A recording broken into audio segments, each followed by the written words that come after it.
नमस्ते, मैं हूं पायल रोहात की। 2 हफ्ते पहले हमने न्यूज़ पढ़ी कि कैसे बीजेपी वाले कह रहे थे कि 34,000 एकड़ of land belonging to Jagannath temple is being sold by Odisha government. Odisha government ने क्लैरिफिकेशन दी कि ये एलिगेशंस गलत है। आई एम वेरी हैप्पी कि ये एलिगेशंस गलत साबित हुई, बिकॉज ना मैं बीजेपी की अंधभक्त हूं, ना मैं ओडिशा सरकार से हूं, मगर मैं चाहती हूं कि हिंदू टेम्पल का लैंड कोई नहीं बेच सके जो सरकार से है। ये सोच को मद्देनजर रखते हुए इसलिए मैं कहती हूं कि हिंदू टेम्पल्स के अंदर जो डोनेशंस जाती है वो डोनेशंस के ऊपर कोई भी राज्य सरकार का होल्ड नहीं होना चाहिए। ये डोनेशंस का इस्तेमाल हम कर सकते हैं गुरुकुल्स एस्टैब्लिश करने के लिए। जैसे मॉस्क के अंदर जो डोनेशंस जाती है उसकी एस्टैब्लिशमेंट होती है मदरसास के लिए, जैसे चर्चेस के अंदर जो डोनेशन जाती है उसकी एस्टैब्लिशमेंट होती है कॉन्वेंट स्कूल्स के लिए। तो उसी तरह से हिंदू टेम्पल्स के अंदर जो डोनेशंस जाएंगी उसका इस्तेमाल होगा गुरुकुल स्थापित करने के लिए।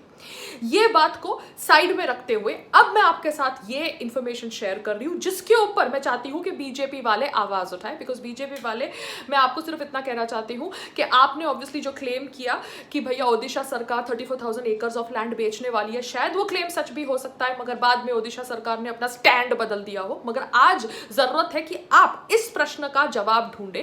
प्रश्न मेरा ये है कि क्या the Catholic church is the owner of the largest non agricultural land in India? Because अगर ये बात सही है then this needs to change, और इसके ऊपर आपको आवाज उठानी पड़ेगी। Because the Indian church can not act like a state within the state in the Indian union, because that Indian church has allegiance to the pope in रोम।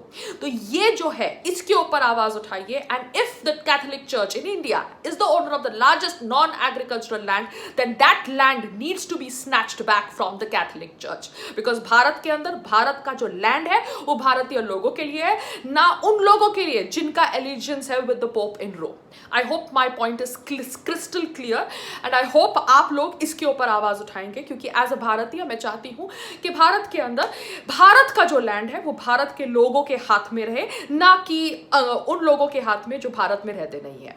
ये कहकर नमस्ते, जय हिंद।